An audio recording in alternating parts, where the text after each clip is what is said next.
Хузайфа радиаллаху анху деген сахаба болады.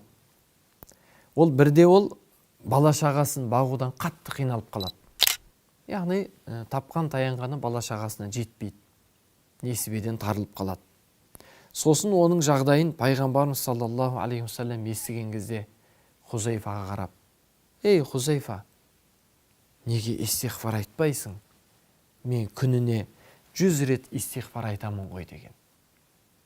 Истиғфар айтпайсың ба, ей Хузайфа деген. Яғни сен қиыншылықтан, таршылыққа тап болсаң, истиғфар айт. Алладан кешірім тіле, сен таршылықтан шығасың ғой деген.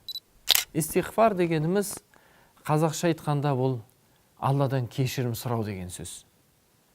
Яғни пенде Алла тағаланың құлы ретінде біз әрдайым Құдай тағаладан кешірім сұрап жүрміз керек. Истиғфар айту ауыр нәрсе емес.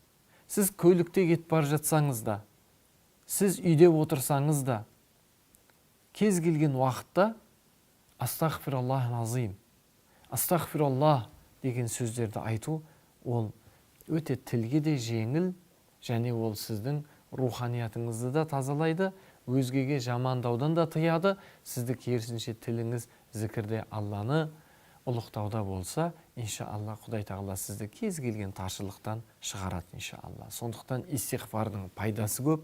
Біз истиғфарды көп айтайық. Истиғфарды көп айтсақ, дұғамыз қабыл болады. Истиғфарды көп айтсақ, біз қандай қалауымыз бар, қандай арманыңыз бар, сол истиғфарды айтыңыз, сол арманыңызға жетесіз иншалла. Алла мені кешіре көр деп қазақ тілінде де, араб тіліндегі нұсқасында да айта берсек болады. Ең бастысы жүрек тілмен айтуымыз керек. Жүрекпен айтайық. Жүрекпен айтып, шынайы пейілмен Құдай тағаладан кешірім сұрасақ, Алла бізге бәрін беруші иншалла. Ва ахиру даъвана анил хамдулиллахи раббил аламин.